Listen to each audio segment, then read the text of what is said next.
గోపాల్ రెడ్డి గారు, లక్ష్మణ్ రావు గారు, బీటీ నాయుడు గారు, వెంకటేశ్వర్ల గారు ఇష్యూ గురించి మాట్లాడారు అధ్యక్ష. ప్రధానంగా ఎన్డీఏ ప్రభుత్వం అధికారంలోకి వచ్చే ముందల చాలా స్పష్టంగా ఎంతమంది బిడ్డలు ఉంటే అంతమంది బిడ్డలకి ఇస్తామని హామీ ఇస్తాం జరిగింది. ఆ హామీకి మేము కట్టుబడి ఉన్నాం. రెండో అంశం అధ్యక్ష, అందుకే గైడ్ లైన్స్ రూపొందించడానికి కొంచెం సమయం కావాలని అడిగాం. నేను కూడా ఇది కొంచెం సీరియస్గా తీసుకుంటున్నా. మంత్రులందరితో కూడా మేము చర్చిస్తున్నాం. గతంలో జరిగిన లోటుపాట్లు జరగకూడదనేది మా లక్ష్యం. మీరన్నట్టు గతంలో 15,000 రూపాయలని, తర్వాత అది కాస్త నెక్స్ట్ ఇయర్ 14,000కి అయింది, తర్వాత 13,000కి అయింది.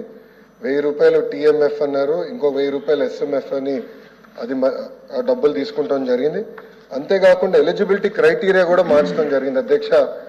గ్రామాలు వచ్చే గల 5,000 రూపాయలు నెలకు వస్తే ఆటోమేటిక్గా వాళ్ళు ఎలిజిబుల్ అనేది, 5,000 కన్నా తక్కువ వస్తే ఎలిజిబుల్ అన్నారు. అట్లా మళ్ళీ దాన్ని మార్చారు. భూమి కూడా అది కూడా మార్చారు. దాని తర్వాత ఎలక్ట్రిసిటీ కన్జంప్షన్ విషయంలో కూడా కొన్ని నుస్ఖలు జరిగినాయి. ఇంతేకాకుండా పాదయాత్రలో కూడా నేను అనేక మందిని కలిసినప్పుడు వాళ్ళు చాలా స్పష్టంగా మేము ఇప్పుడు అప్పు చేసి ఒక 4 వీలర్ 4th హ్యాండ్ బండి కొన్నాం అంటే 30,000 రూపాయలు 40,000 రూపాయలు పెట్టి ఒక స్కార్పియో కొనుక్కున్నాం. ఇమీడియట్గా తీసుకున్న వెంటనే మా తెల్ల కార్డు పోయింది, దానివల్ల మాకు రావాల్సిన సంక్షేమ కార్యక్రమాలన్నీ పోయినాయని వాళ్ళు నాకు చెప్తాం కూడా జరిగింది. ఇది కూడా మేము డిస్కస్ చేస్తున్నాం. ఎందుకంటే గ్రామ సచివాలయం, వార్డు సచివాలయాలు స్వామి గారి కింద ఉంది, మళ్ళీ ఆర్టీజీ నా కింద ఉంది. మీ ఇద్దరం కూర్చుని డేటాని కూడా ప్యూరిఫై చేయాలి, పకడ్బందీగా ఇది అమలు చేయాలనేది లక్ష్యంతో మేము చేస్తున్నాం అధ్యక్ష. సో మీకు ఎలాంటి సందేహం అవసరం లేదు. అర్హులు ఎంతమంది ఉన్నా ఇవ్వాలనేదే ఎన్డీఏ ప్రభుత్వం లక్ష్యం. అది మేము సాధిస్తాం. రెండోది, ఇది బోత్ ప్రభుత్వం ప్రైవేట్ పాఠశాలలకు వెళ్ళే విద్యార్థులకి వర్తిస్తుంది. ఇంకో పక్కన పెద్దలు అన్నట్టు అధ్యక్ష 2019 నుంచి 24తో పోల్చితే ప్రభుత్వ పాఠశాలలో సుమారుగా 72,000 మంది విద్యార్థులు తగ్గారు అధ్యక్ష. ఇది కూడా మేము చర్చిస్తున్నాం. ఎందుకంటే నాడు నేడు కార్యక్రమం ద్వారా వేలాది కోట్ల రూపాయలు ఖర్చు పెట్టిన విషయం వాస్తవం. కానీ ఎందుకు విద్యార్థులు తగ్గారు? గత ప్రభుత్వం సిబిఎస్ఈ తీసుకొచ్చింది. సిబిఎస్ఈ మళ్ళీ బోర్డ్ ఎగ్జామ్స్ అని పెట్టారు. తర్వాత ఐబీ గురించి ప్రస్తావించారు. టోఫుల్ గురించి కూడా ఒక ప్రశ్న ఉంది, దాని గురించి కూడా మాట్లాడతారు. కానీ నిర్ణయాలు తీసుకున్నప్పుడు, విద్యా రంగంలో నిర్ణయాలు తీసుకున్నప్పుడు చర్చించాల్సిన అవసరం ఉంది.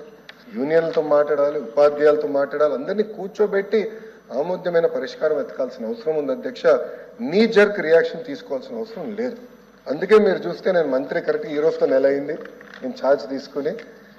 నేను కూడా అధికారులు చెప్పేది ఒకటి, రాబోయే సంవత్సరం ఏం చేయబోతున్నాం రోడ్ మ్యాప్ వేద్దాం, అందరితో చర్చిద్దాం, సంఘాలు అందరినీ కూర్చోబెడదాం, మాట్లాడదాం, వచ్చే సంవత్సరం నుంచి అమలు చేద్దాం. నాకు నచ్చింది కనుక ఇది ఇద్దాం, నాకు నచ్చలేదు కనుక ఇది తీసేద్దాం అనేది కరెక్ట్ కాదు. చర్చించిన తర్వాత నేను నిర్ణయం తీసుకుందాం అనేది ఒక లక్ష్యంగా మేము పెట్టుకున్నాం. పెద్దలు వెంకటేశ్వర గారు అన్నట్టు వాస్తవం, ప్రభుత్వ పాఠశాలలో అడ్మిషన్స్ తగ్గుతున్నాయి, అంటే ఎలాంటి సందేహం లేదు. ఒక పక్కన ఎన్డీఏ ప్రభుత్వం రిక్రూట్మెంట్ కూడా చేస్తుంది.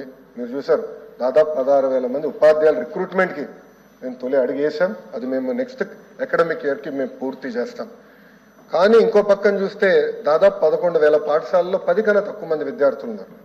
ఎందుకున్నా, ఎలా అడ్మిషన్స్ పెంచాలి, నాణ్యత ఎలా పెంచాలి, అసెస్మెంట్ ఎలా చేయాలి, టెక్నాలజీతో జోడించి ఎలా చేయాలి, first grade, second grade, third grade pressure లేకుండా సిస్టమేటిక్ ఎట్లా చేయాలనేది కూడా మేము చర్చిస్తున్నాం.